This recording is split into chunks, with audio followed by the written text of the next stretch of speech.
was like, Are there any police here? Any police people? Some traffic laws may have been transgressed while I was on my way here. I may have been driving. You did make fabulous time. I may have been driving at speeds that started with a 9. I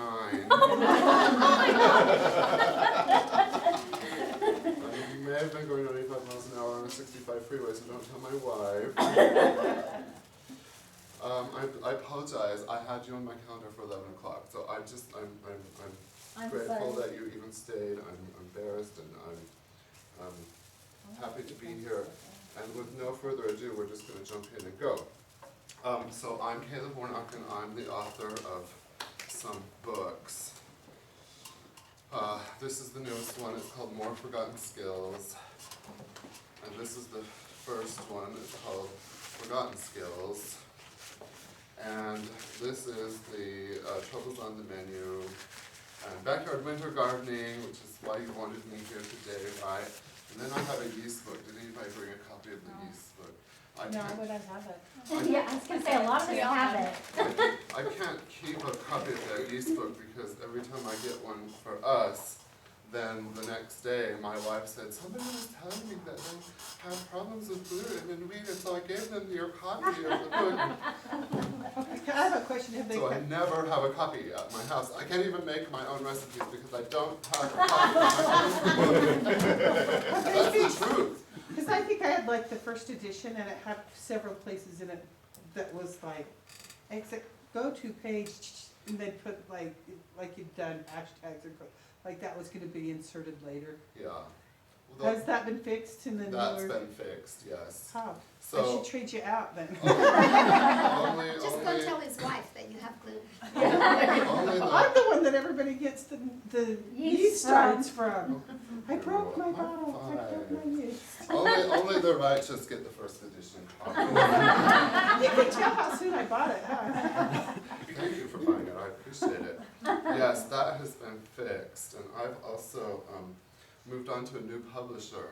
That has better editors. We won't say anything else about that.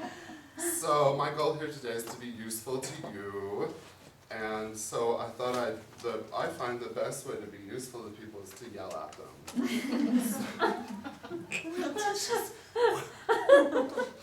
I like to be the one doing the yelling. She I like to yell. got that whiplash. So I want to do a little quiz with you. I want to go over, I have some quiz questions that I want to discuss with you.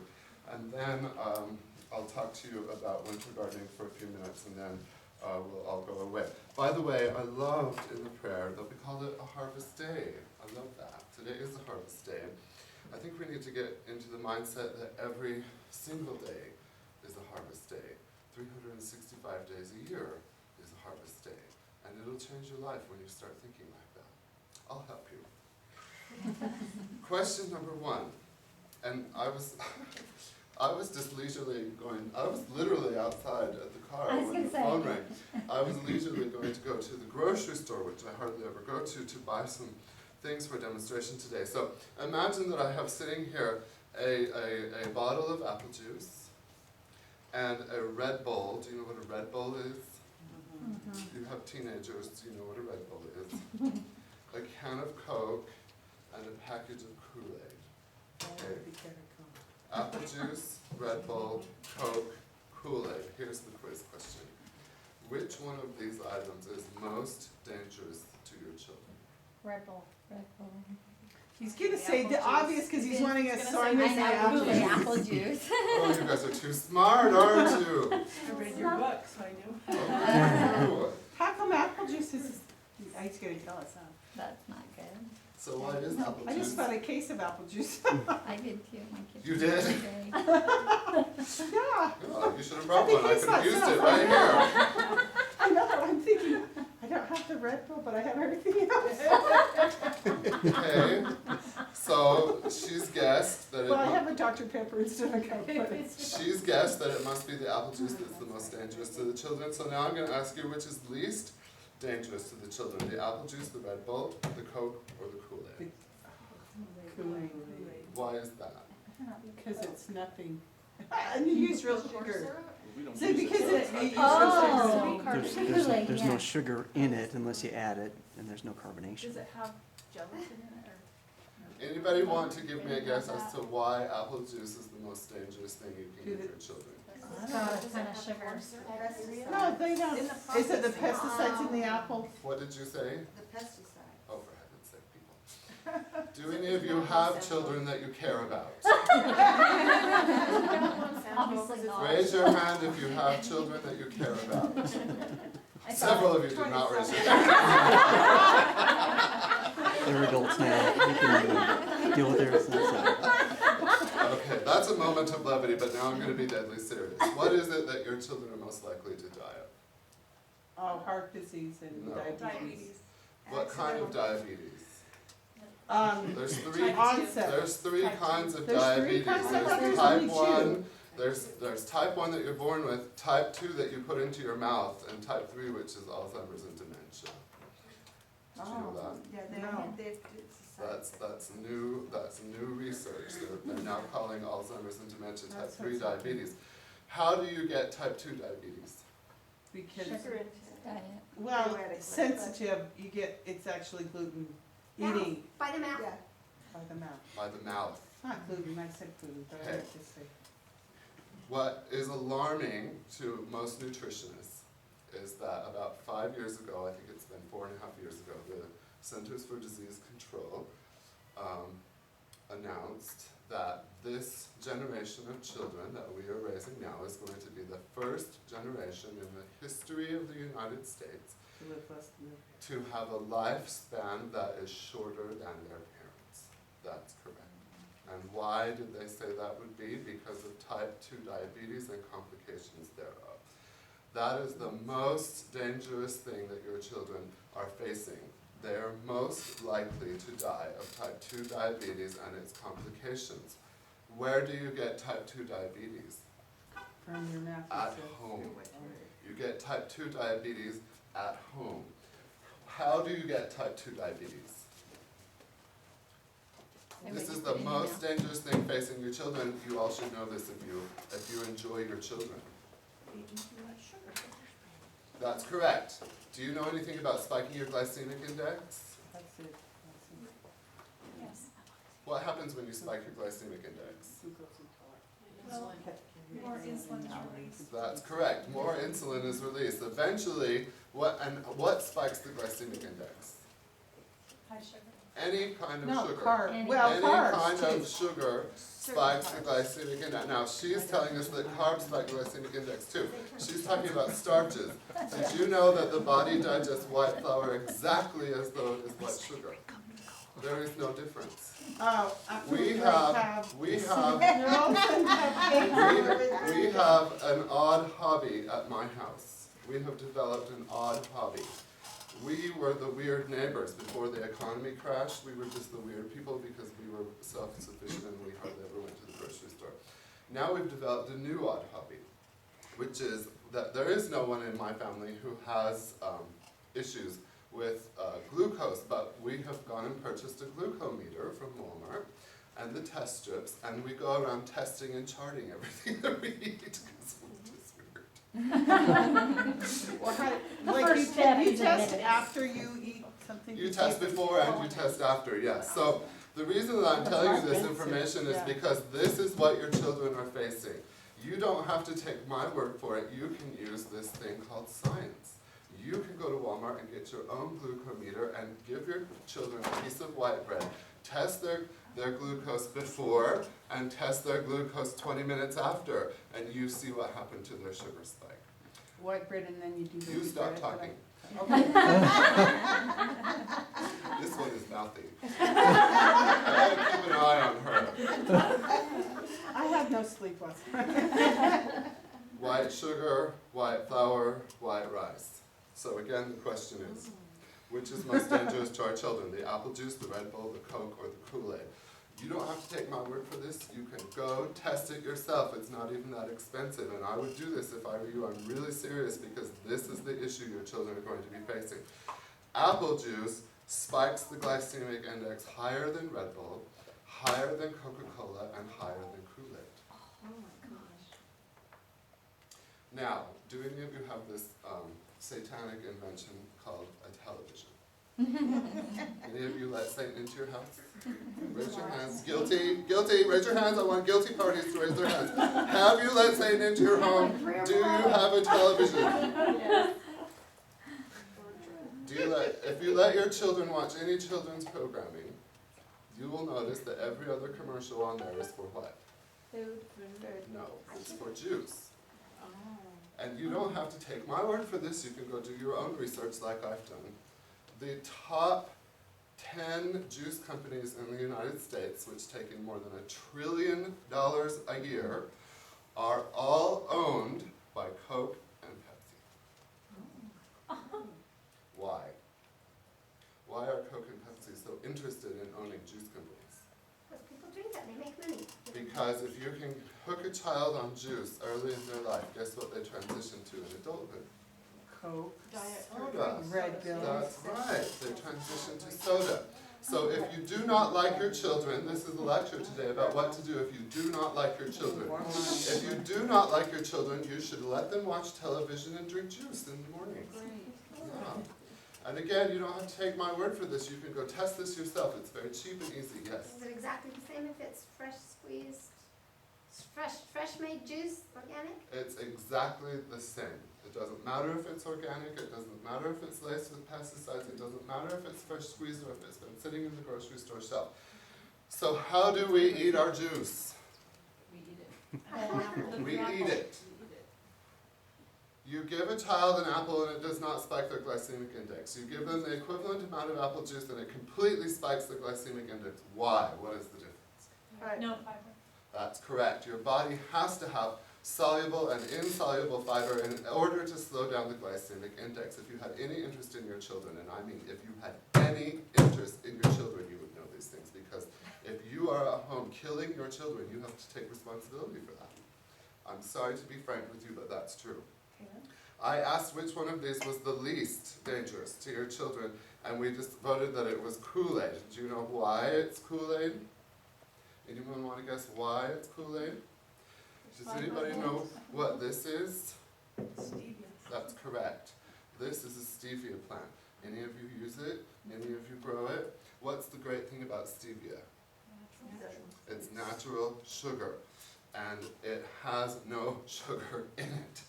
So, you can buy stevia and make your Kool-Aid with stevia, and I want you to pay attention to this carefully. Your children will not be able to tell the difference. You can make Kool-Aid at home with stevia and no sugar in it, and it will not budge their glycemic index, and therefore they are in no danger, and you can still have your sweet little treat, and the kids will not be able to tell the difference. If you had any interest in your children, you might be more concerned about switching over to stevia. This is my little, I have much larger stevia plants in the garden, but this is my potted one that's getting ready to go in the house for the winter. Question number 2. Which of the following are the most self-reliant?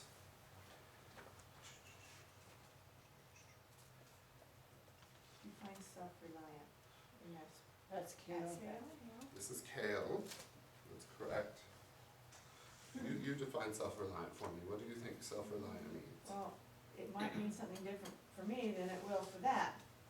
Well, then what does it mean? Being able to sustain yourself. Being able to sustain yourself. So which one of these is most self-reliant? Kale. This is blue Siberian dwarf kale from my garden. This is the Green Mountain Multiplier onion from my garden.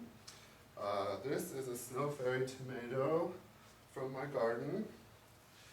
These are fennel greens from my garden. Collard greens, a winter apple, orac,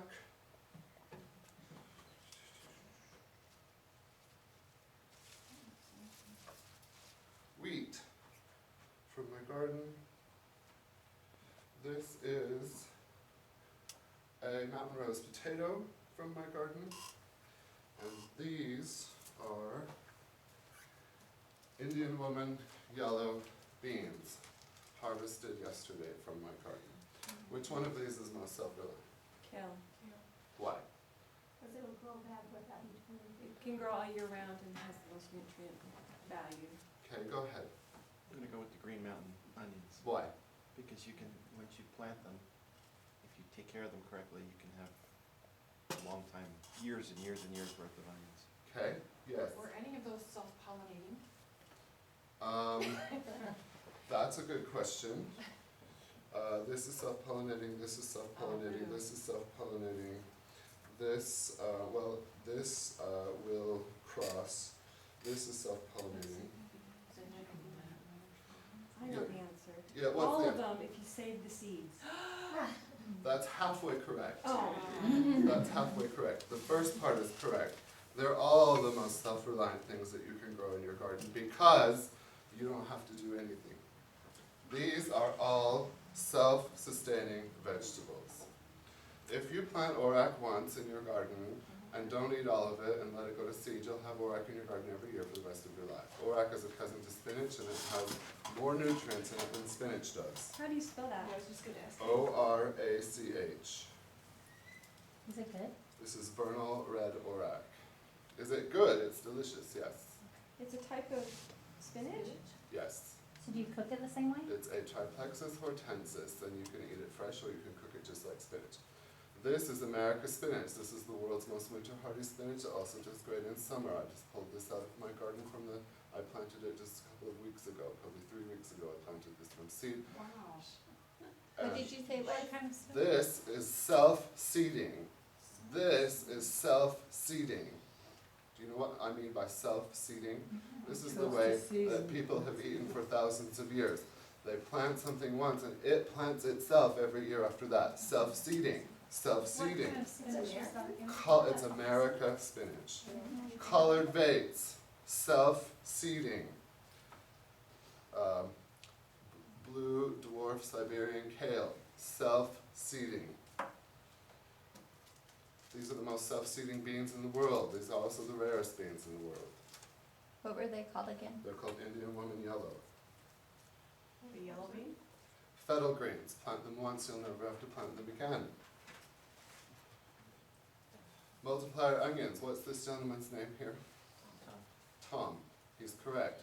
These are multiplier onions. You plant this onion once and then it multiplies. So you plant an onion bulb and then it divides into 15 onion bulbs. And then you leave an onion bulb and the next year it divides into 15 onion bulbs, and you harvest 14 and you leave one and the next year it divides into 15 onion bulbs, and so on and so forth until the end of time. Would you like to talk about the law of abundance in the garden? And these are also the largest onions that you can grow in Utah. What do you call them, self-hot onions? Self-seeding. Self-seeding onions? Yes, well they're multipliers. So they're not what type? They don't actually seed. What type of onion is it? It's a Green Mountain multiplier onion. So it's not like a walking onion? No, it is not a walking Separate. onion. I did bring some walking onion bulbs with me today. Walking onions are also perennial. I didn't have time to dig up an actual onion, but I brought walking onion, Egyptian walking onion bulbs with you. You have those once, you have them for the rest of your life. You don't have to do anything. You don't have to do anything.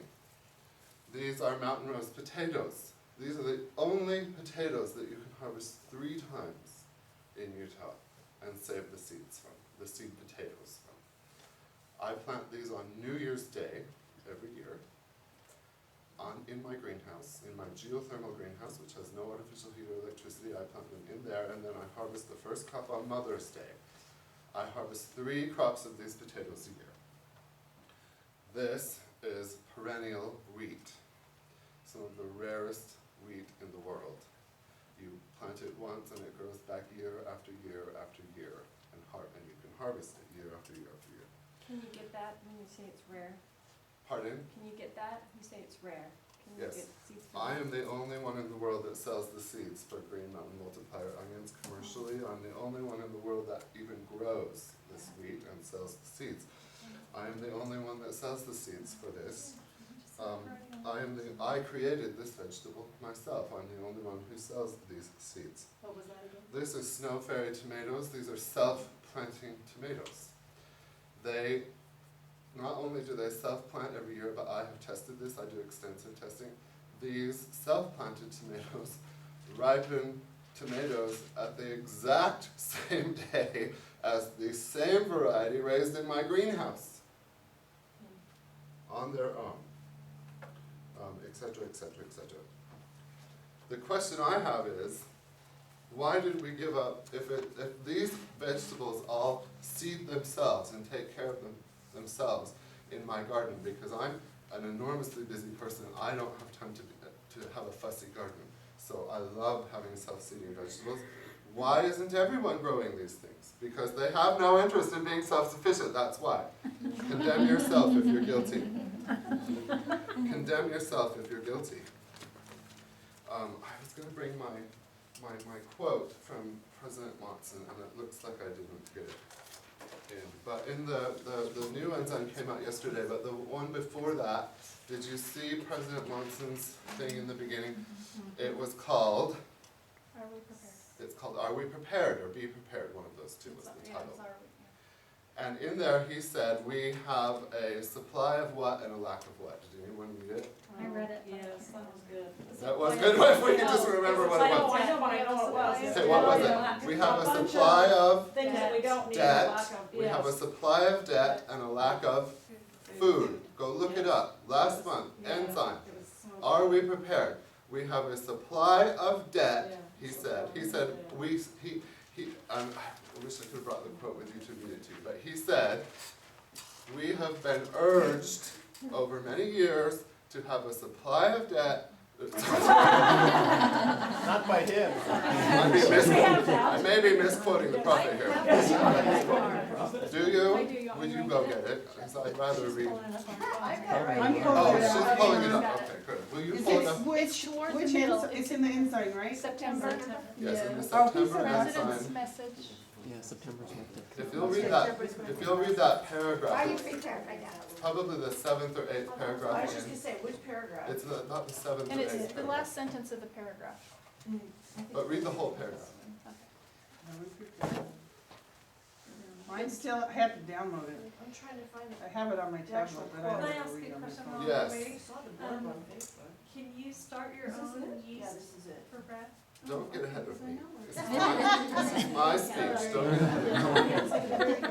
This is my Are we speech. prepared for emergencies in our lives? Is that the one? Sure, read it. Are our skills perfected? Do we live providently? Do we have reserve of supply on hand? Are we obedient to the command? Which one That's the are whole you? article. You're right. But I'm halfway in. Oh, are you? Yeah, teaching the message, that's the end.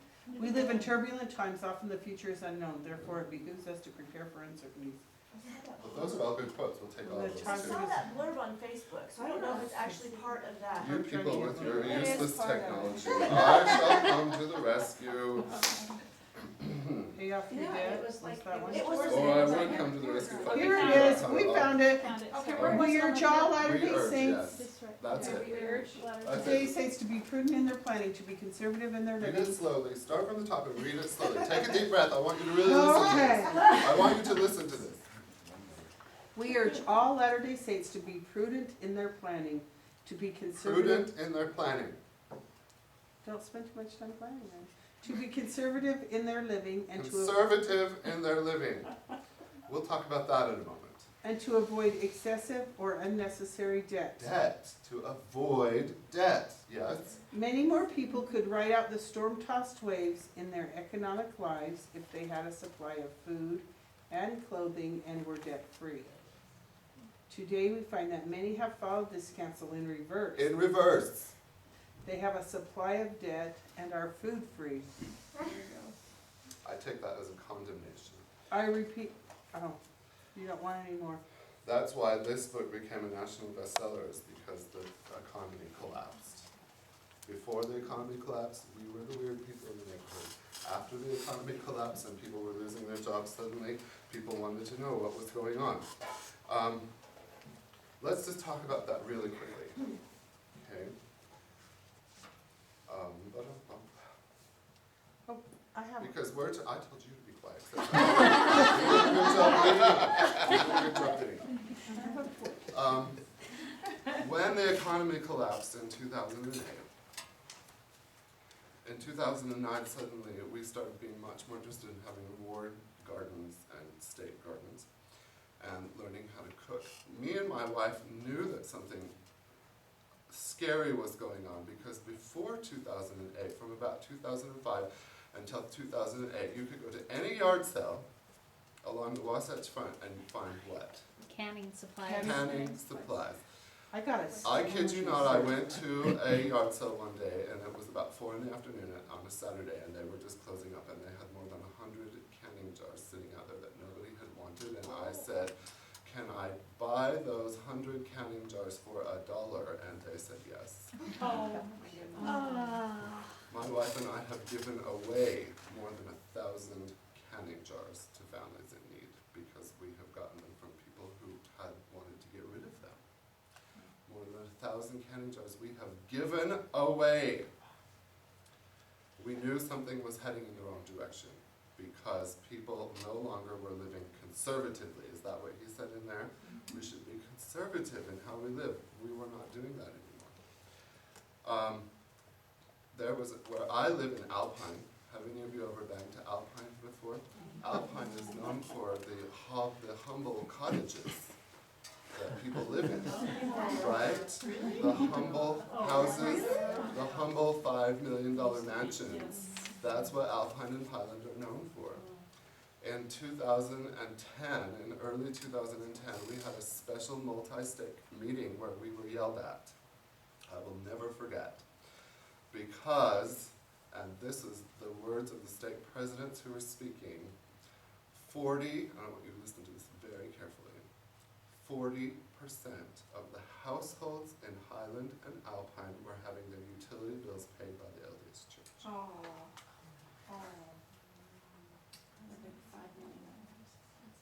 40% of the households in Highland and Alpine, and by the way, I live on the poor side of the town.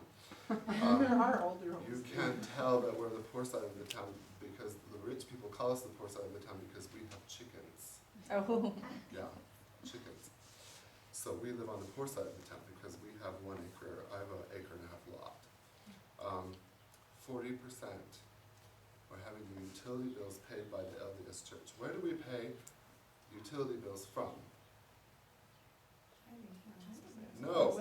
Oh, where do we pay our Where utility does bills the from? church Oh. pay the utility From- bills? Fast From the offering. fast Fast offering, offering. which according to the scriptures are for the Poor. poor and the Needy. needy.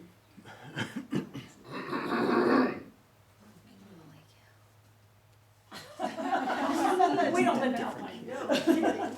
My wife and I personally knew several families who were having their utility bills paid by the LDS Church who were having dinner at McDonald's.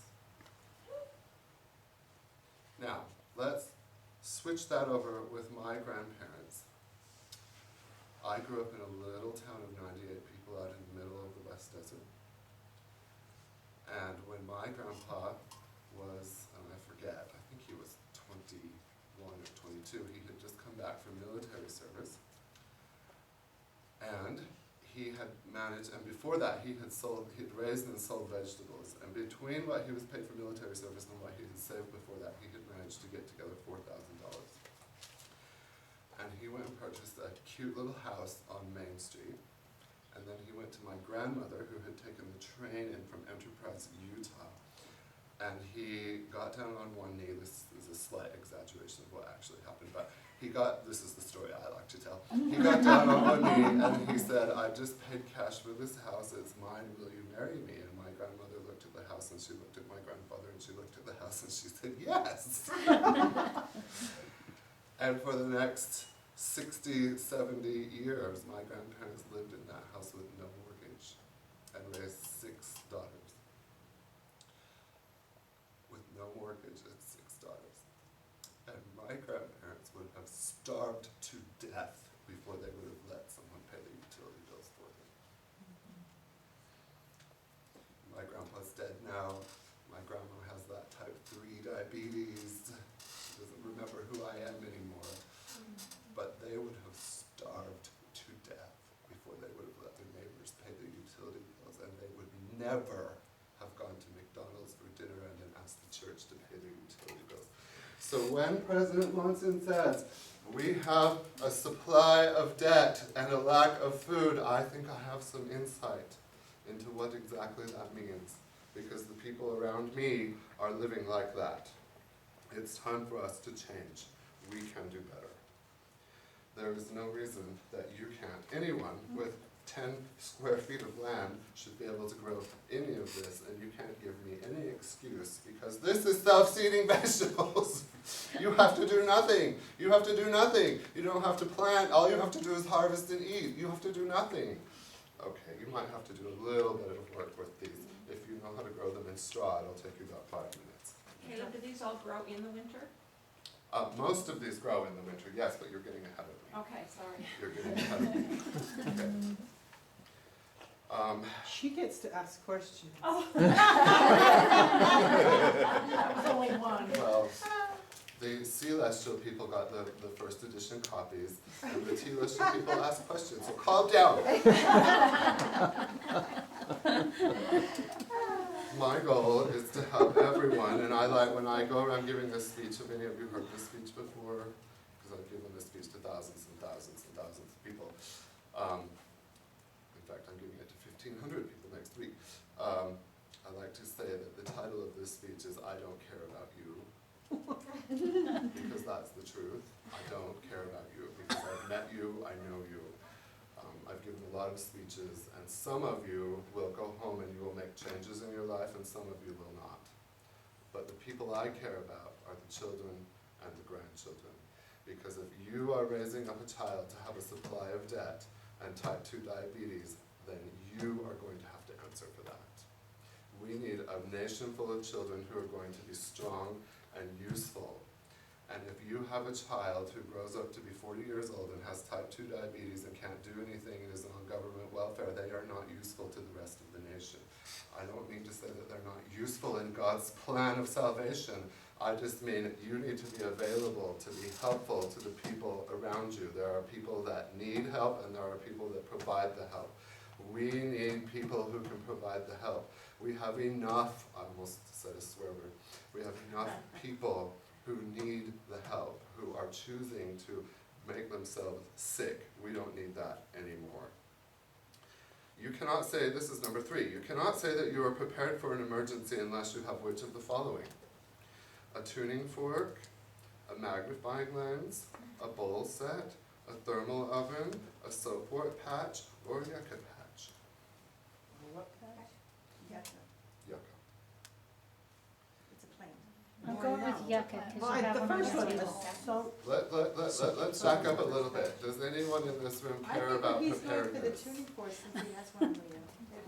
What's the state motto of Utah?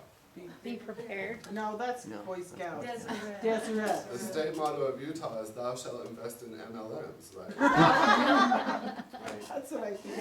Can I help you? I was making a joke. I was making a joke that the state motto of Utah is, if there is any interest, if there is anything that we can purchase that has the word preparedness on it, we will do that.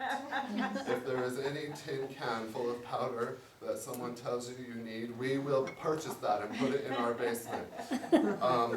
When the zombie apocalypse comes, We will need that. I'm deadly serious about this. When the zombie apocalypse comes, if I have my choice between going with the zombies or eating powders out of tin cans, I'm going to lay down and say, take me, take me, take me. I'm not eating out of these powdered cans. It's ridiculous. Anyone who thinks they're going to survive off of powders and cans has never really tried to eat or has no interest in eating. You go home and try it for one day, I dare you. The answer is all of the above. I'm going to give you a very quick lesson. This is a tuning fork. This is one of the world's oldest medical implements. What do you use this for? To see if you have a broken bone. To see if you have a broken bone. You don't have to. You don't have to buy them with the weights, but the ones with the weights on the ends are the medical tuning forks because they vibrate longer. So you can charge this up by tapping it on anything at all, and then if you have a child or a person and you suspect that they may have a broken bone, then you start in the middle, and my podiatrist trained me, my own podiatrist who keeps one of these right in his examining room, trained me on this. You just start and you go out, because in order to tell if you have a broken bone, you have to have it directly over the break or the fracture. And what's it supposed to do, vibrate? And it vibrates, and then the person who is being diagnosed, if they have an actual broken bone, They will- go, ah! This is my speech! She's stepping on all my jokes. I was getting ready to tell a joke. They will experience a slight pinching discomfort. They will say, ow! Just like that. Ow! Or they'll scream, get that thing off of me! They'll do that if you just touch it. Right? No, they won't. No? Let me give you a couple of examples of this, because I have done this a lot now. In fact, I was at someone's house just the other day, and they had apparently come to one of my classes, and I had forgot. I didn't even know, because I teach this. And they said, I had my daughter got hurt the other day, and I had to use your tuning fork to, they call it my tuning fork, as if I invented this. I had to use your tuning fork to see if she had a broken bone, and it turns out she didn't have a broken bone, and we didn't have to go to the emergency room. Okay.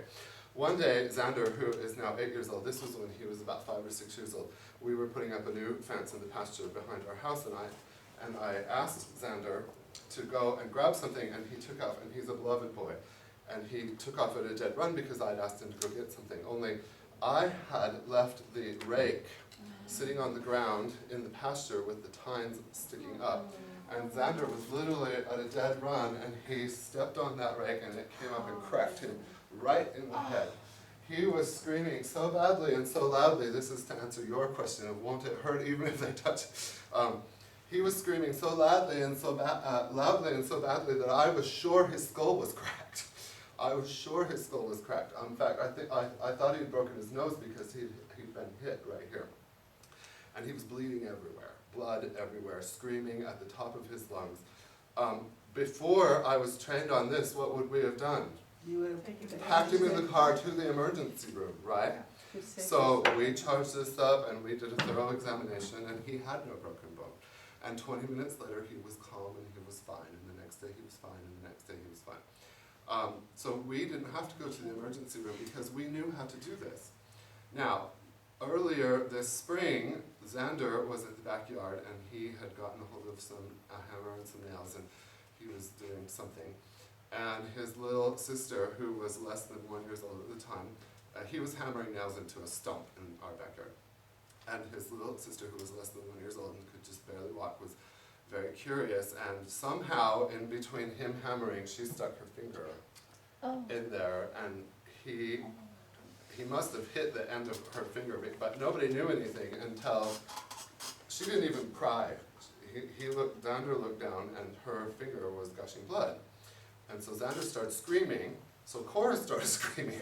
I was out in the garden doing something with onions or tomatoes, and all of a sudden I hear blood-curdling screaming, and I run into the backyard, and there is poor Cora, and she's got blood all over her, and by this time Xander's got blood all over him, and he's practically catatonic with grief and trying to figure out what's going on.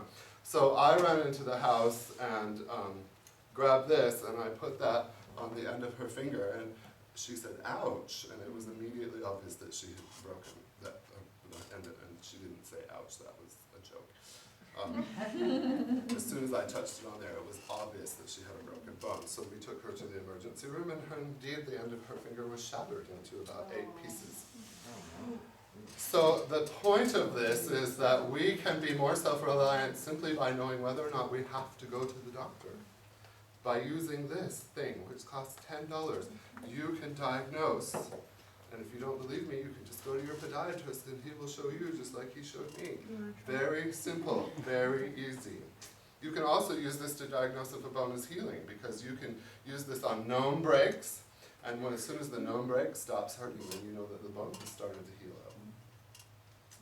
Is it the vibration then that causes the Yes, pain? the vibration of the tuning fork causes the bone to vibrate slightly, which hurts. Yeah. So that's how you can diagnose. Very simple, very easy. Number 2 is a magnifying lens This is, if you're going to be prepared, this is number one. I always say this is number one to everyone. You need to have a tuning fork in your house and you need to know how to use it. Number two is that you need to have a magnifying lens because matches get wet and matches run out, but magnifying glasses never run out. And all you need is 2 minutes of full sunlight in order to start a fire. However, it's not as easy to start a fire with one of these as you would think. I don't have time to teach you a class today on how to start a fire with one of these. But once you know how to use this, then you know how to use it forever. You should have one of those in your house. Even if you don't know how to use it, in an emergency, you'll learn. I was You'll gonna learn. say, we used to try to kill cats. Just- Not ants. That was mean. Try to kill a cat with this. No, ants, we would like on the sidewalk. I'll just give you this little caveat. These things produce a lot of smoke and not very much fire unless you know what you're doing. So if you are in an emergency situation and you haven't been to one of my Forgotten Skills classes and you don't know what you're doing with this thing, keep going, you'll figure it out. Don't give up, don't freeze to death. Everyone should have one of these in their vehicle, and every vehicle that you have, you should have one of these. You should have one of these in your 72-hour kits. And they're very cheap. Everyone should have one. A bowl set. We don't have time to talk about a bowl set, but that's how you make hot water with no electricity and no heat. A bowl, B-U-L-L? A BOWL set, a bowl set. When I came in, you were all talking about your thermal ovens. Do we all have thermal ovens? Do we know how to use them? No, we were learning what they were. Okay, well, there's a correct way to design a thermal oven and there's an incorrect way to design a thermal oven. If you're really interested, you can go to seedrenaissance.com. Soapwort. This is soapwort, but you should have a thermal oven. You should have a thermal oven. You are not prepared if you do not have a thermal oven. This is soapwort. This is how soap has been made for at least 4,000 years. We know that from chemical analysis. You should have this going in your yard if you have. Spell it. Soap what? Soapwort, S-O-A-P-W-O-R-T. W-O-R-T is the Middle Does it English smell good? word for plant. It sure does. Would you like to smell it? I would. Here, pass this around here. You can Is it smell really the soapwort. alkaline? It's- What part do you use? You The use blossoms or you the use leaves? the leaves and the flowers to make soap. You should have, everyone should have a patch of soapwort, and it has beautiful flowers that smell great, and it's perennial. So once you have it, there are still original pioneer patches of soapwort. If you know where to look, you can find the original pioneer patches of soapwort, which they were using to make soap. This is yucca. The same thing with yucca, except for with yucca you use the leaves and you use the root to make soap.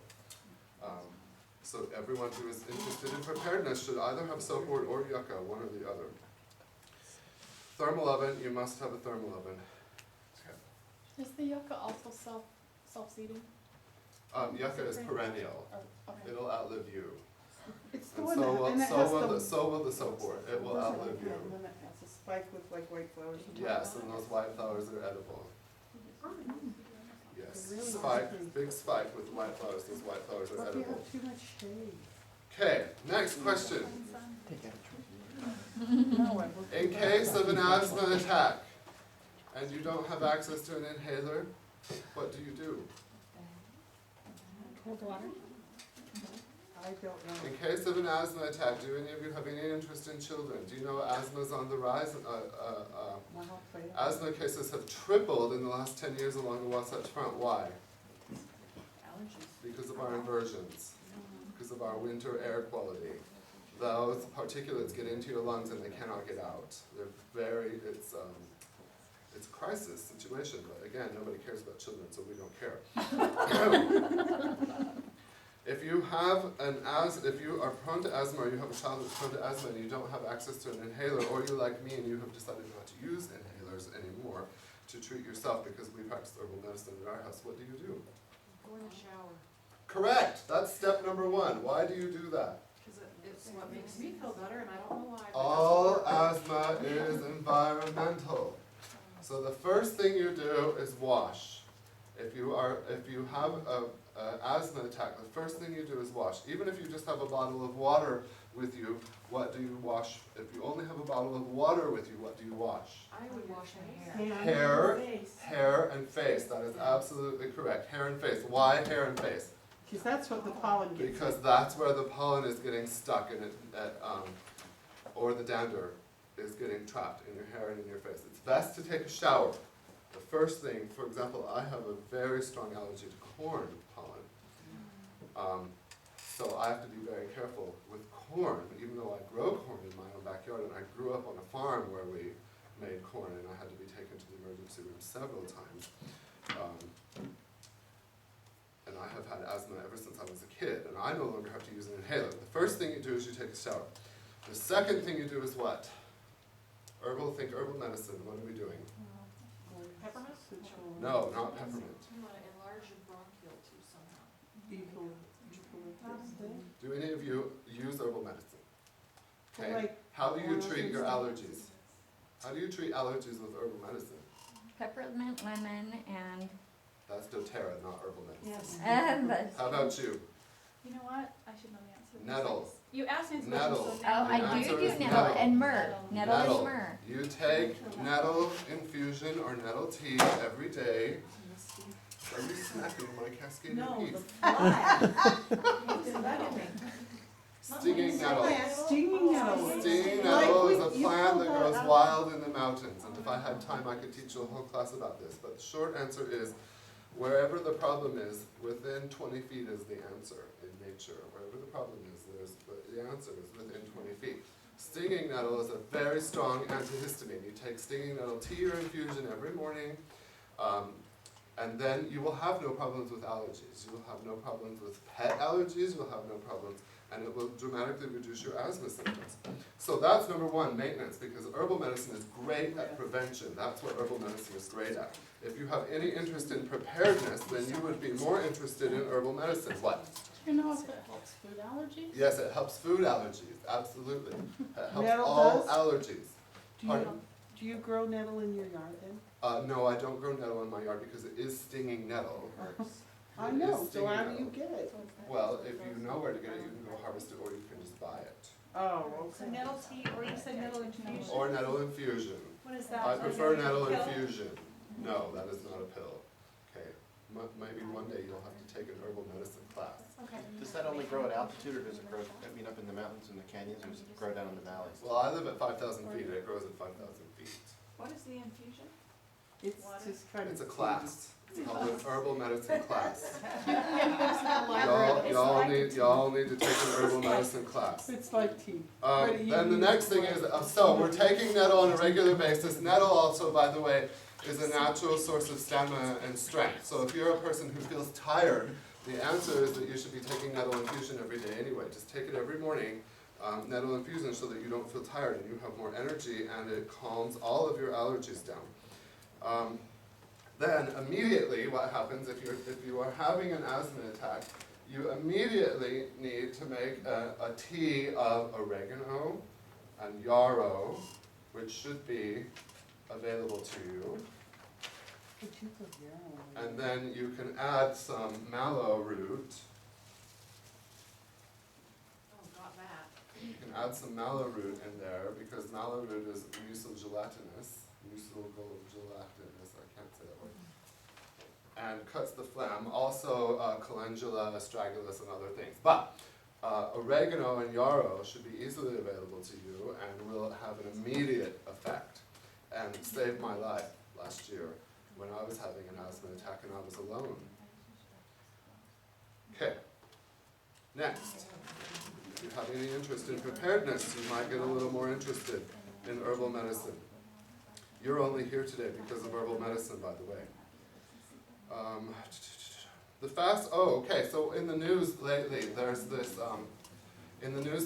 this football player whose name I don't remember, who's in big trouble because he was beating his son with a stick for a tree branch or a switch or something. We'll never know for sure the truth because as soon as you start paying attention, then they stop telling the truth. So what is the fastest way to calm down the child that's driving you crazy? Beat them with a switch, that's correct. It's like shaking a baby. Has it ever called the baby? German chamomile is the answer. We're running out of time, so I'm going to have to start going faster. German chamomile is the answer. You just have a child eat one flower head of German chamomile, fresh or dry. Pretty soon they'll be smooth as glass, and so will you. I usually, because I weigh a little bit more than a child, so I usually take 4 or 5 flower heads and eat them. And that stuff is amazing, amazing for calming. You can also use catnip or lemon balm. And then the most important piece of advice I've ever been given about raising children was from my aunt, which is if you have a child that is out of control, what do you do for them? You sit them down in your lap, you look them in the eye, and you hug them and you ask them how are they feeling. That has changed my life at our house. Changed my life. Look your children in the eye every day. Look them in the eye every day. Ask them how they're feeling, and if they're out of control, they need you to put your arms around them and let them know that you love them. There is this new thing going around the state of Utah called enterovirus 68. Anyone heard of it? Enterovirus 68. It's an extraordinarily rare virus that is now, as of this morning, spread to 22 different states. It literally cuts off the breathing of children especially. Children that already are predispositioned to asthma are likely to have to be in the ICU on a breathing machine in order to survive this. No one in the United States has died of it yet. This is rapidly spreading all over the United States, and part of the problem is that there is only about 2 labs in the whole country that can even diagnose it, and there is no doctor test for it. So if you're on Facebook, this is the thing that's been scaring all of the parents lately. Enterovirus 68. So the question on the quiz is, how do we prevent viruses in our bodies? What's the best thing you can do from a preparedness standpoint to make sure that you don't have an issue with enterovirus 68? Keep your body strong. What did she say? Echinacea. Echinacea. How do you spell echinacea? This ECH. is echinacea, also known as purple coneflower. What part of this plant do we take? What part of this plant do we take? Well, you can take all of it, but by far the most medicinal part is the root. The root is by far the most medicinal part. You can use this root fresh or you can use it dry. And there is incontrovertible scientific evidence, this has been repeatedly shown in many, many, many clinical studies, that echinacea root stimulates your immune system. And if you don't know anything about your body's immune system, then you should learn something about your body's immune system. The next question is, raise your hand. By raise of hand, please, how many of you in here have cancer? How many have cancer? Yes, how many in this room have cancer by raise of hand? I think all of us probably have cancer. Correct. Everyone in here has cancer. What's the difference between someone who's in the hospital with cancer and you? How many there are and how radical they are. Your immune system Oh. is the only difference. Your immune system is the only difference. We have these things in our body that are designed to destroy allergens, cancer cells, viruses, and bacteria. They're called immunoglobulins, and they're in your body right now. And if you have a weak immune system, then your body produces few immunoglobulins, and immunoglobulins are specific. So it takes a specific kind of immunoglobulin to attack a specific kind of cancer cell, takes a specific kind of immunoglobulin to attack enterovirus 68, takes a specific kind for every different bacteria and every different allergen that there is. There's a specific immunoglobulin response in your body. There is the largest immunoglobulin that your body produces is called immunoglobulin M. And it is the first immunoglobulin also that your body produces, and it is strongly stimulated by taking echinacea root tea. You don't have to take my word for it. I've done hundreds of hours of research on this subject. You can go do hundreds of hours of research yourself if you would like to. There's incontrovertible scientific evidence that echinacea boosts your immune system. Within the last 3 years, I have 3 times cured my own bronchitis using propolis. You probably don't even know what propolis is. What is propolis? Yes, Tom. From the bees, Bees, that's what he says, bees, he's correct. Propolis is a substance that bees make from the resin of trees, and it is what keeps beehives sterile. And propolis is strongly powerful at stimulating your immune system. So again, I say to you, if you don't have any interest in living or dying, then don't take echinacea. or don't grow it. It's so easy. This is a perennial plant, so you can just grow this and you can take a little So bit. then that's And dead. this is enough for a whole, this is enough for a couple of months of tea. Can you overdo it? And no, you can't overdo it. Fresh or dried root to make the tea. I know, you're not spending very much time, so what, you just pull out the root and chop it up and make Yes, it dry? chop it up, put it in the pan, or dry it and put it in the pan. Is one variety more Wash it, more though, medicinal? wash it. Is one variety of echinacea more medicinal than That's a others? very good question. Some people believe in Echinacea augustifolia, and some people believe in Echinacea purpura. This is purpura. The scientific evidence says that they're almost identical. Echinacea purpura has been a lot more studied than Echinacea augustifolia, and Echinacea purpura is more widely grown than augustifolia. I sell the seeds for both. Because the Tennessee version, the one that was endangered, is supposed to be a good variety too, but I don't know. Yes, well, all of the good varieties are almost endangered.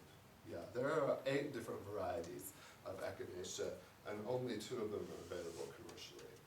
So, I don't have time to give you the whole spiel about going into the wilderness, but we have to start growing our own in our backyard, and we have to stop going into the wilderness, because there are too many people that are starting to catch on to this, and we have to preserve those natural sources.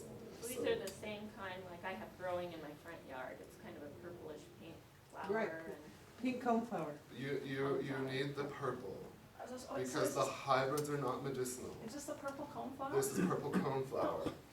And the hybrids are not medicinal. Did you hear what I just said? Okay, the hybrids are very weakly medicinal. So don't expect that you're You gonna buy take seeds from him, but we're buying everything don't, from you seeds. have to have the real stuff. You can't just take the hybrid stuff. The hybrid stuff doesn't even grow very well in Utah. I don't know if you've noticed this or not. You say that you sell seeds, but I'm not very good at getting seeds to grow. Well, you'll probably be the first to die in this. So like, does somebody make So a you might as well leave now. You're of no use. You are dismissed. You may go home. You're dismissed. But then who will get the yeast starts in our Get state? a cutting from someone. We'll grow the echinacea for you. Yeah, Take care of that yeast. Do you have any useful skills? You do yeast. He'll trade you. You do the yeast, and he'll do the purpura, and you'll And I save each make other. type 2 diabetes cinnamon rolls too. Guess what I make? I'm a very humble person. I think I make the world's best cinnamon rolls out of natural yeast, and I make my frosting that is stevia. Oh. Yeah. Where's There- the cheese? God has provided the answer. You can have the most delicious cinnamon rolls in the world, and they will not spike your glycemic index. You just have to know what you're doing. I think they taste too nutritious. I've tried them. What does that mean? They taste too nutritious. Is that good or I bad? make really good bread, but cinnamon Didn't I rolls. tell you to stop talking? Literally, this is next on my list, I'm not even kidding. Which is most likely to cause gluten sensitivity or wheat allergies? Out of the following, which is the cause of gluten sensitivity or wheat allergies leading to celiac? Cinnamon rolls. Yeast, water, meat, or medicine? Which of the following things that you put into your mouth is the cause of gluten sensitivity and yeast and wheat allergies? Yeast, water, meat, or medicine? Depends on the time of year. All of the above is the correct answer. Let's work backwards. I should have brought it with you. If you're not friends with me on Facebook, you should be friends with me on Facebook. I do it right I now, but you might not. I posted the link, and now I don't remember the name of it. I posted the link to a scientific study, and there is a bacteria that lives naturally in the saliva in our mouth and in the upper part of the lower digestive tract, of the lower intestine, sorry. And I can't remember the name of the bacteria, but you don't care anyway. So, this bacteria has been proven now to, I don't know if you know anything about gluten and gliadin, but the human body cannot break down gluten and gliadin. That's why we have all these people that are sick from gluten. And in 1980, I wrote a book about this, in 1980 we changed the yeast. So the yeast in the grocery store is no longer natural. And natural yeast Super powerful. is super powerful, and it pre-digests, it's both prebiotic and probiotic, and it breaks down the gluten naturally found in wheat flour, and it breaks it down into amino acids, which are the building block of life. You can test this for yourself. You don't have to, if you have a home gluten test kit, which some people do now, even though they cost about $1,000. You can test this for yourself. You don't have to take my word for it. It has also been tested at 2 university clinics, straight from my house. It has been tested by IHC Laboratories, and it has been tested by the Mountain Star Laboratories. Straight out of my house, it tests as gluten-free. That's because after about after 6 hours, the natural yeast makes wheat flour 95% gluten-free, and then after 24 hours, it's 97% gluten-free, and after 36 hours, it's 98% gluten-free, and after 48 hours, it's 99% gluten-free. And it takes those gluten chains, which are long protein chains, and they're so long that they cannot be digested by the human body, and it breaks them down into amino acids. No, I will not. Breaks it down into amino acids. Amino acids are the building blocks of life. It's what you have to have in order to live.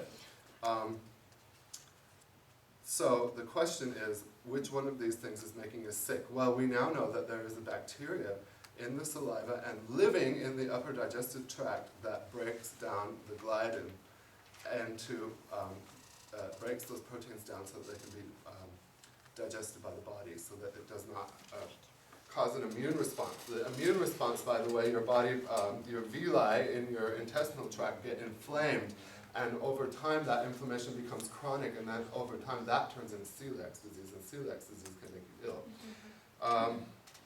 So medicine, how is the medicine making us sick? Is it killing the bacteria? It's killing the bacteria. We now know that there is this bacteria, and its job is to break down the gluten. It naturally exists in our saliva and our intestinal tract, but every time you take an antibiotic, it kills the good stuff and the bad stuff. So I'm not telling you not to take antibiotics anymore, because if you need an antibiotic, then you need it.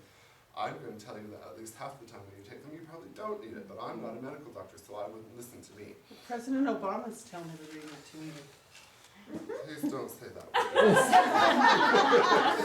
I will keep control of my speech. Thank you very much. You take the antibiotics and it kills the good stuff and the bad stuff. Here's what you need to know. A healthy adult human must have 3 to 4 pounds of beneficial bacteria and fungi in their digestive tract in order to digest food properly. 3 to 4 pounds. You take a course of antibiotics and it kills all of that. Number 2, if you don't have a place for that stuff, I said natural yeast is both prebiotic and probiotic. Most people don't even know what that means. Prebiotic means that you have soluble and insoluble fiber in your gut. That is where the good bacteria and fungi live. They do not live on human tissue. Did you hear that? They don't live on human tissue. That 3 to 4 pounds in your gut does not live on human tissue. It has to have a home. The home is in soluble and insoluble fiber. Guess what our diet is most missing in the United States? Fiber. Most missing fiber, because there is almost no fiber in white flour. People don't use wheat flour anymore. And there's certainly no fiber in your sodas and all the other nonsense that you're eating. All of that stuff that is spiking your glycemic index. So, the medicine. Number 2, the meat. The meat that we are eating has been so overtreated with antibiotics that it has been scientifically proven that that antibiotic remains as a residue in the meat when you eat it. So, even when you're not taking antibiotics, if you're eating meat from the grocery store, you're getting antibiotics in your diet. You can read more about that on your own. Number 3 is the water. What's the issue with the water? Fluoride? Chlorine. Chlorine is the issue with the water. We use natural yeast at our house. I think this is a great science fair experiment. If you have a child who is, that's what it's called, right, science fair? If you have a child who needs a science fair project, you take natural yeast and you try to grow it in quart jars with tap water, purified water, and distilled water. It grows much better with the purified water. And that's because there's no chlorine that is in there. Chlorine kills it. It also kills it inside of our bodies. So we have to be careful about the water, even to make bread. If you were trying to make bread with natural yeast and you are using chlorinated tap water, your bread's going to turn out like a brick because it almost kills the yeast. Which is better distilled or purified water? Pardon? Purified is better than distilled for reasons that I do not understand, but I have tested this extensively. Purified works better than distilled. Last of all is the yeast. We have to use natural yeast. Natural yeast is both prebiotic and probiotic, and it eats the gluten. It literally eats the gluten and turns it into amino acids. Yeast from the grocery store does not do that. You can't argue with the science. That's just a fact. Yeast from the grocery store, by the way, do you know that according to federal law, you cannot patent something that is a naturally occurring substance?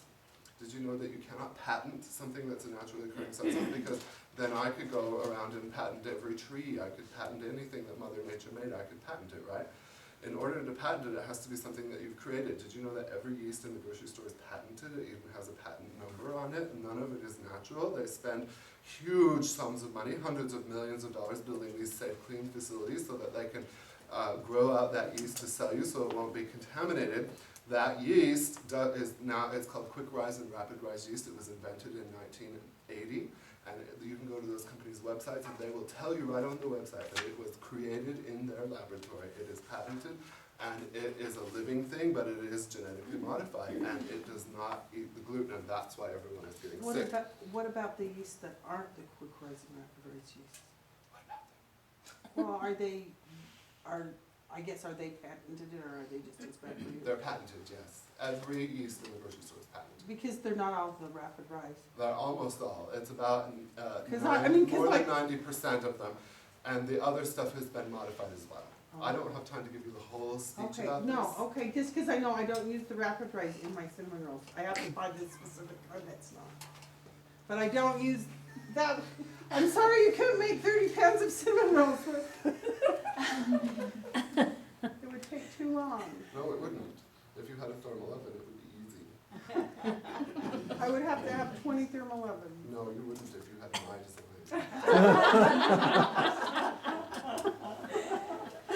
To make 30 pounds of cinnamon rolls. My thermal oven costs $20 and it will do 50 cinnamon rolls at a time. Okay. You're welcome. I had to create this because it doesn't exist. 50 pans or 50 cinnamon rolls? 50 cinnamon rolls at a time. Yes, not 50 pans, 50 cinnamon rolls at a time. If you're trying to do 50 pans of a cinnamon roll, then you need to get more friends. But you know anyone else that knows how to bake? Yeah, but then they would be mine. Next. Which is the easiest to harvest fresh in the winter? Fettle greens? Where am I? I lost my place. Fettle greens? Oh, I was going to bring you a carrot. I forgot to bring a carrot. Carrots, fettle greens, collards, or parsnips. I didn't bring you a parsnip or a carrot. All the above. All of the above is the correct Fennel answer. greens are ferny, aren't they? Pardon? Are you saying fennel greens? Fettle. Oh, fettle. F-E-T-T-L-E, as in fine I fettle. asked her, I must have here an issue. Fettle greens. Fettle, not fennel, no. Fettle greens. Fettle greens are a vegetable that I created, and they are a natural non-hybrid cross between Siberian kale and rutabaga. And these will grow all winter in your backyard with no protection whatsoever. They will grow under the snow. And how do you eat them, like a salad? What did you just say about my fettle It greens? looks like a weed. If I Just saw love that in the car,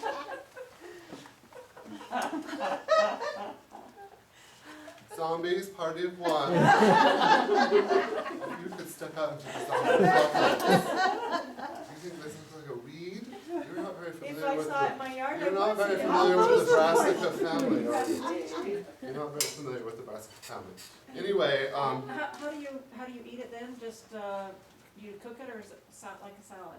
both, Okay. yes. And is it it has- bitter, tasty? no, of course it's not bitter tasting. Most greens that People have look like no that are faith in me, bitter. do you? You have no faith in me. Are you gonna tell us how to grow this stuff in our backyard? Yes, plant it. What else do you need to know? Let's find fettle greens. You can scatter it on the ground and walk on it to plant it, that will work, I promise you that will work. Or you can plant it 1/4 inch deep if you really want to do some work. And then just don't eat all of it and let some of it go to seed and you'll have it for the rest of your life because it'll self-seed every single Can we year. plant all of this stuff this fall? Yes, And we get all the seeds from you yes, through email? yes, Order. or I may go out some in the parking lot. Okay.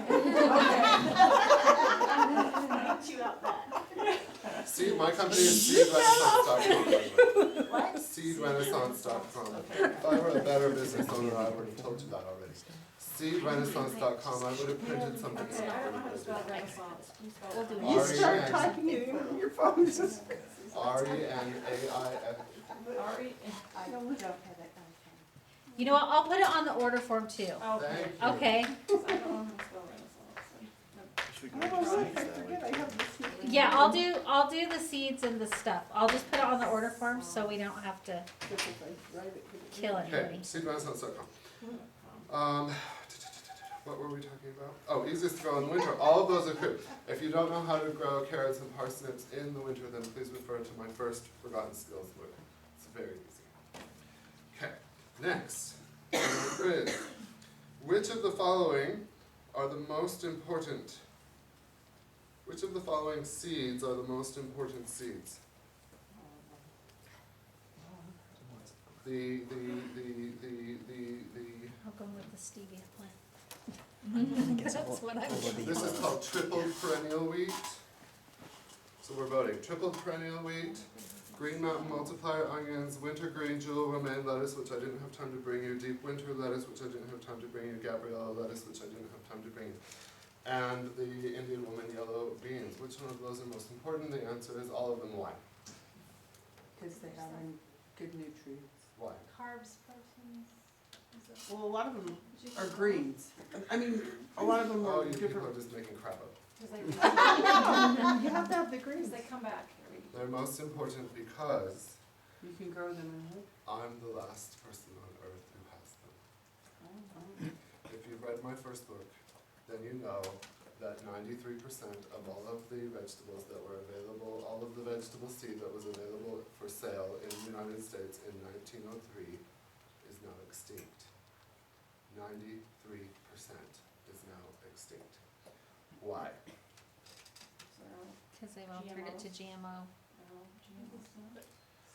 In the 1920s, this company called Monsanto, which is your favorite company, Monsanto, that's right.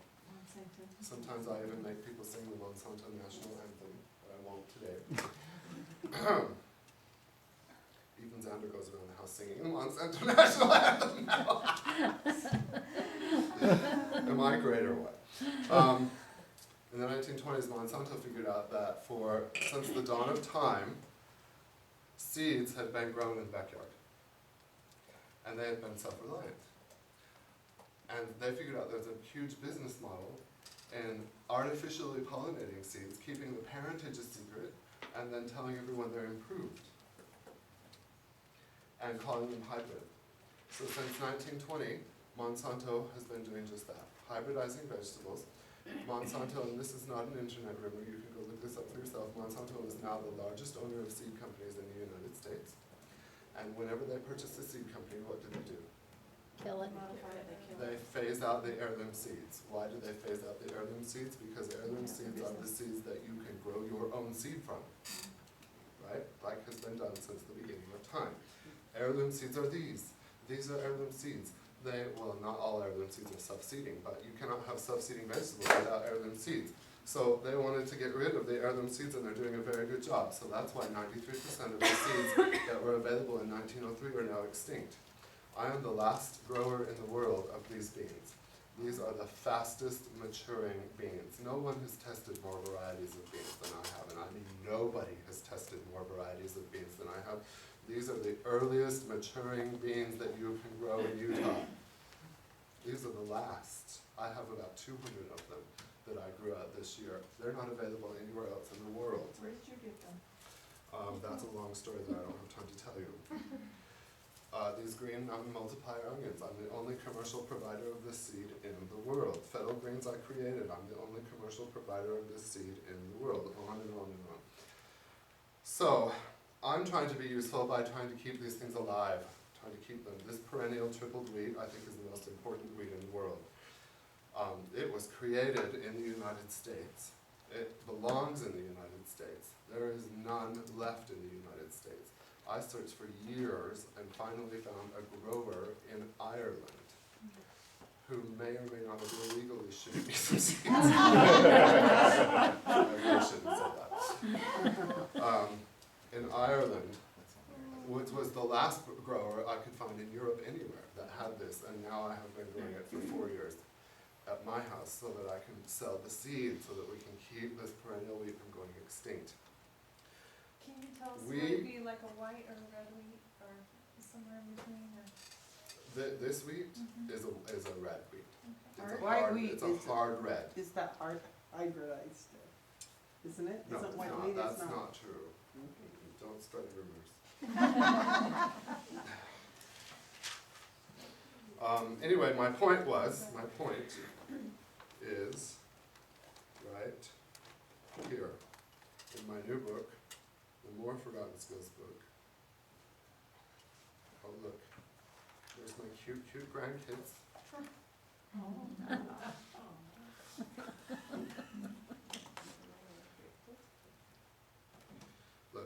And then I'm gonna wrap up and I'll answer any questions that you have. Does anybody know what this is?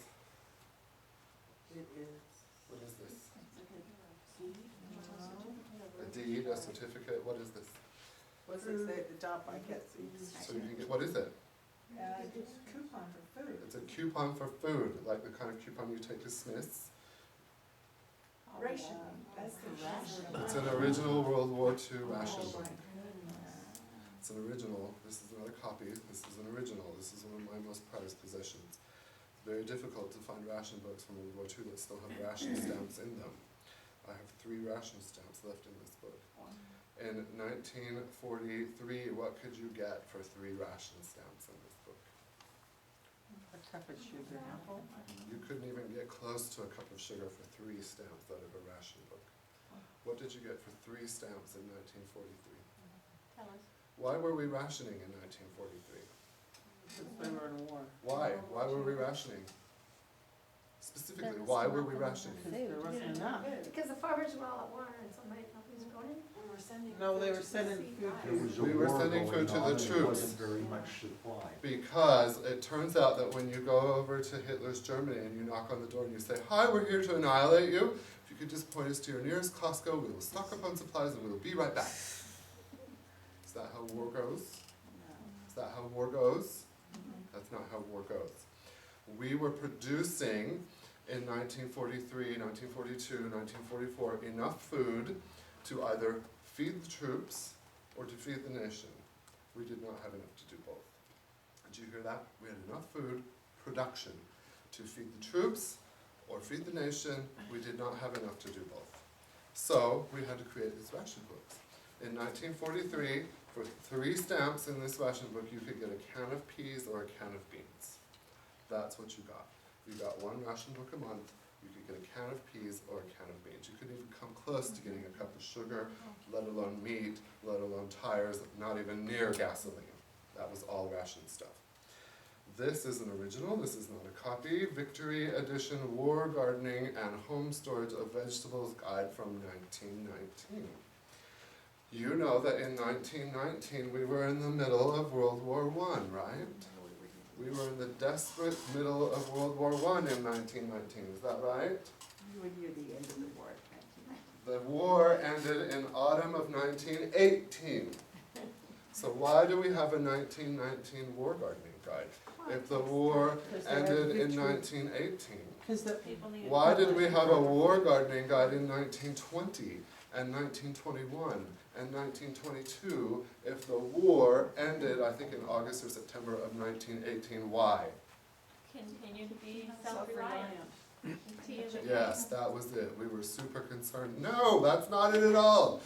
Do you know what happens to people who don't know their history? We were in a recovery period. We were not even in the recovery period. There were millions of people starving to death all over Europe in 1919 because it turns out that war is unpleasant. And everyone had done their best to kill everybody. This is a picture taken by the Friedhof Nansen Party. It's on page 8 of my new book, taken in 1921 in a rural village in Russia. This is one of the most devastating and emotional photos that I have ever seen. I didn't dare put the photos of the kids in my book. Friedhof Nansen is a Nobel Prize winning, he's a winner of the Nobel Prize for Peace. He was the person who was assigned to lead the effort after World War I to stop the deaths of millions of people from starvation. We produced aid in the United States. Every country that still had the ability to produce any food produced as much as we could and shipped it to the people who were starving to death. He was in charge of that effort. When he got to this rural village in Russia in 1921, keep in mind that the war had ended in 1918, and they took this photo. This photo shows that they had been without food for so long that they were eating the straw on the roof of the houses. And I know you can't see this very well, but if you could see this book, you could see that they have eaten the roof off of this house. They took pictures of the children who were just gone with starvation. In his speech on accepting the Nobel Prize for Peace, he said that when he arrived in these war-torn, devastated countries in 1921 in the rural areas, what did the people beg him for? What? Seeds is correct. They begged him for seeds because they had no seeds left. Why were there no seeds in 1921? Because Monsanto was in 1920. Why were there no seeds in 1921? Drought? I don't know. Because, and I want you to listen to this very carefully, seeds only exist when people grow them. Any disruption of the farming means that there's no seed. Nobody in the state of Utah lives as self-reliantly as me and my family, so I feel like I'm in a good position to tell you, and I want you to listen carefully, that there is not enough seed in the United States to feed the state of Utah in a time of crisis. Hybrid seed is designed to be self-suiciding. It does not perpetuate itself. I don't know why you're laughing at that, because that's not a joke. You cannot perpetuate hybrid seed. You can perpetuate it 1 or 2 years, and then it dies out.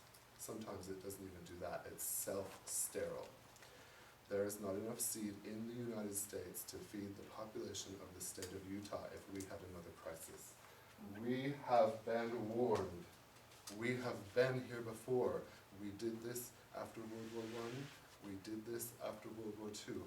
Millions of people starved to death after World War I because they had no seeds to grow their own food.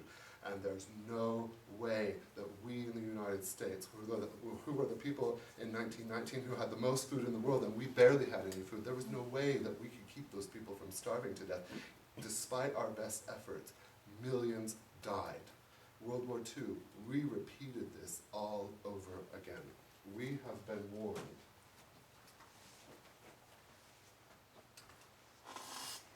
So, I'm just going to leave you at last with those words that President Monson left us with last month, which is that we are urged to have a supply of food and a lack of debt, and instead we have a supply of debt and a lack of food. No one can say that we haven't been warned, and we can do better.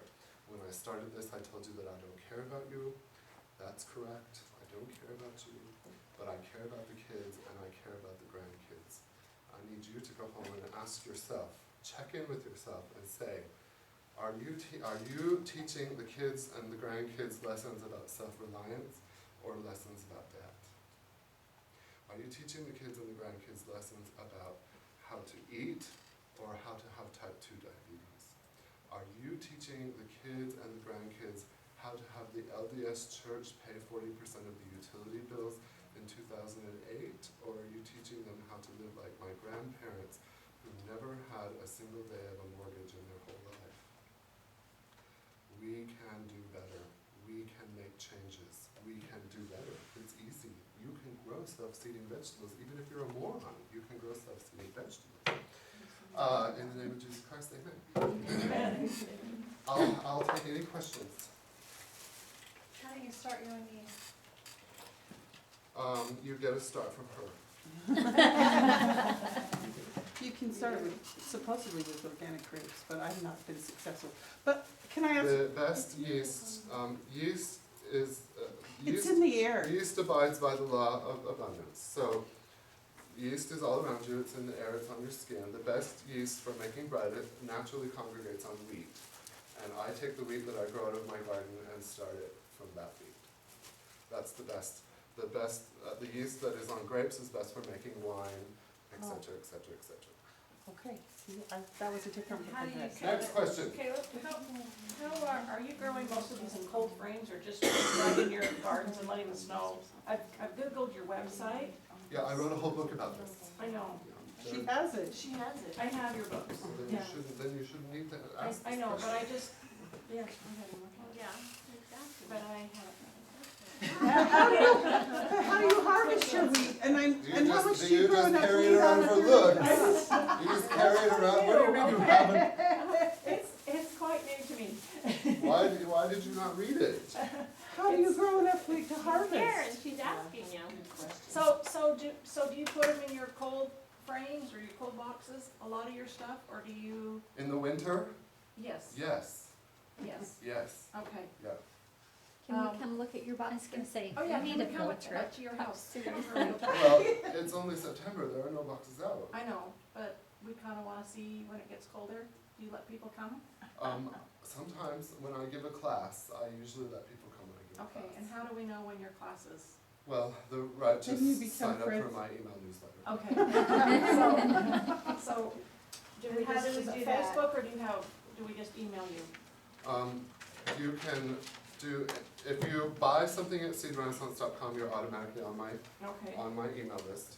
Or you can go to my blog, which is calebwarnock.blogspot.com, and there's a link there that says you can sign up. Okay, like Caleb Warnock, what? Warnock. Warnock.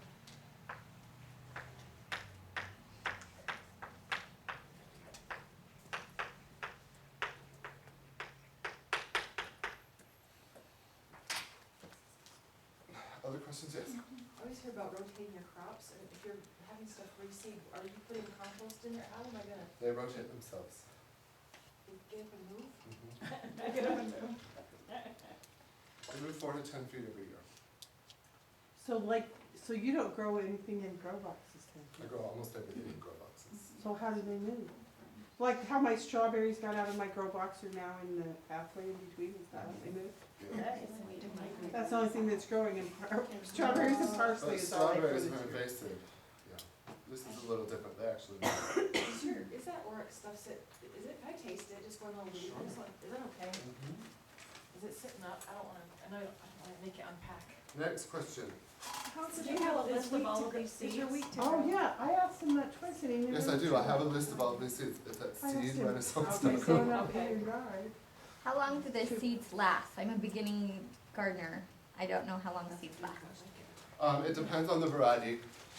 If you need to store, if you're going to use them within 3 years, then you just store them as normal, like out of the, at room temperature, out of direct sunlight. If you're going to store them for longer than 3 years, then you might as well turn over to the zombies.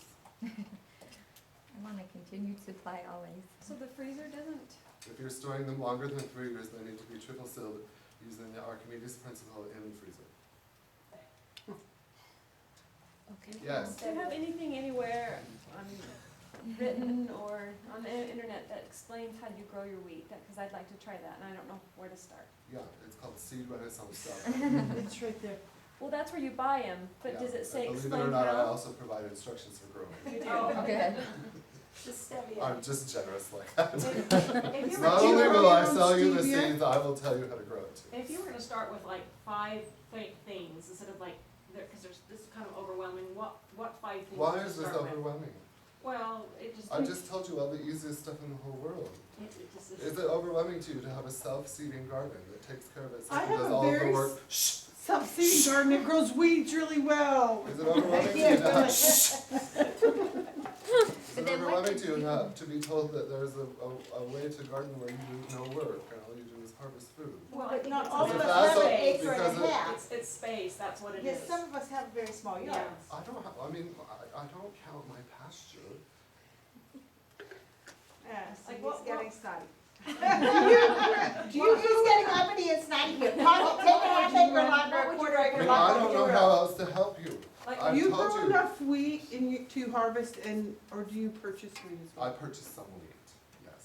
'Cause I would have to convert some, if I wanted to be totally self-sufficient on wheat, I would have to convert some of my pasture. But right now I have a cow in my pasture. My cow's name is Dinner. I grew up with pigs named Pork Chop and bacon and ham. Yum. Yes, I have a question about your stevia. How do you propagate that? I mean, I had some that went to seed and tried to use the seeds and it wouldn't germinate, so that's what am I correct. doing wrong?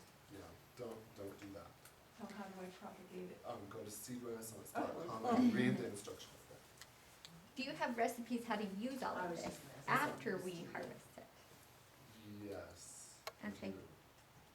In his books. I'm In your working on books? it. I'm working on it. I'm working on it. I just turned in my 100% natural foods cookbook to my publisher. I Excellent. just turned in the manuscript for that. I have a full book manuscript for Stevia due by December 21st, so I'm working on that, yes. Perfect. Do you have plans for, so I noticed on your website, you have a class that where you take the class, you pay a certain amount of money, and you get a cold frame with it. Do you sell those cold frames separately, or do you have a plan for them? The plan for them is in the book, in the backyard winter garden Pinterest. book. And yeah, good luck with Pinterest. There's no plan on Pinterest. There's no usable plan on Pinterest. The plan is in the book, and I do that. We've already done that class this year, and we've done our group buy for the polycarbonate, which is very difficult to get. When do you do the group buy for the polycarbonate? That's it, do you With use, the class every year. Around what time of the year? We do it every August. is that 8 mil polycarbonate, or 6 mil, or It's 10 6 mil? mil. 6 mil? Yes. I'm thinking about squash for next year. I wanna try pollinating and I wanna know, cause I could say the seeds and all. Is that very hard for a beginner? And the second question I have is, have you ever considered writing down the stories of how you got those Mormon pumpkins and all those different things? And, cause you're a writer, and just kinda like doing little stories in your website? The stories are, I think they're mostly on the website. Stories of it? Yeah. I went on your website, I didn't see the story. I think the Mormon pumpkin story is on there. It was like one sentence. What else do you need to know? That was a dirt. The instructions for hand pollinating squash are in the first Forgotten Skills book. The instructions for how to keep squash seed without hand pollinating is in the second Forgotten Skills book. For a beginner, is it pretty, like, you know, how you gotta. It's reach- impossible. You'll never be able to do it. It's feel that one thing. No. It's easy. It's easy, I promise it's Okay, easy. I'm gonna try it. It's so easy even I could do it. I have a very sick Even the child little at kids at home. my house do it. Oh, okay. It's easy. And I wrote a whole book about it. So my question is, echinacea versus, my mom always taught us, we call it a tonic. We do horseradish root, ginger root, yellow onion, garlic, and apple cider vinegar. Yes, that's We let it very ferment for 2 weeks, and we give that to our kids all winter long. good. That's fantastic. So do you think, is that in place of echinacea, or do you think echinacea with that? With that, Okay. definitely. Okay, can you just go, I know you grow your own echinacea, but right now to get through this winter, can I go down to Dave's Health and Nutrition or someplace and buy echinacea? Yes. There's lots of places that sell echinacea, yes. The beans that you talked about, that you got from that little old lady at the Mormon Pioneer bean, The Pioneer Pink High beans, yes. how are they compared to the ones you were talking about today? They're about 3 times larger.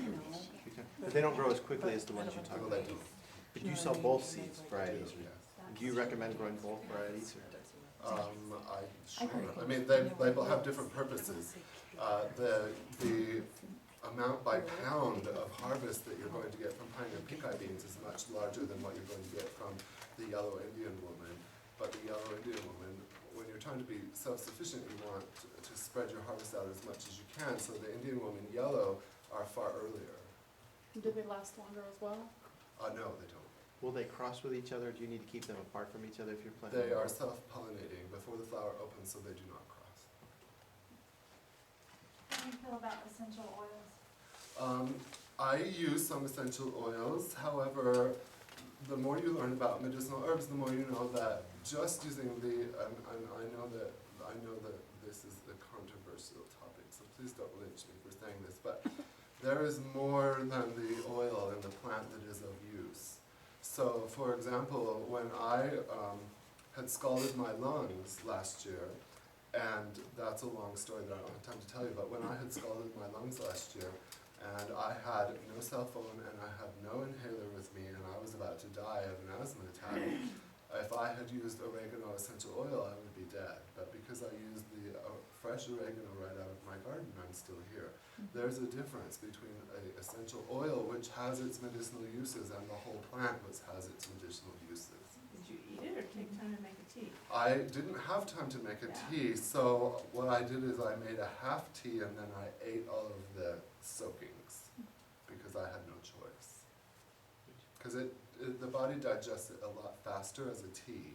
So I gave it 60 seconds and then I drank it, I sieved it, I drank it, and then I ate everything that was in the pan because I had no other choice. And it worked. I have a question on heirloom plants. Yes. In my garden, I've done the beans and the tomatoes for 2 years, and both years started the tomatoes especially started them way early. When did you start them? I started them in February Good, that's when I start last mine. year, and put them in my garden, and dang it, every time the heat takes all the blossoms. They get blossom drop when the weather gets hot.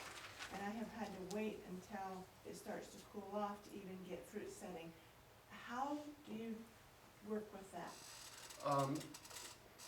Well, tomatoes don't produce, the blossoms don't produce fruit after 95 degrees. I know, So you can use the earliest varieties. Are you using mine?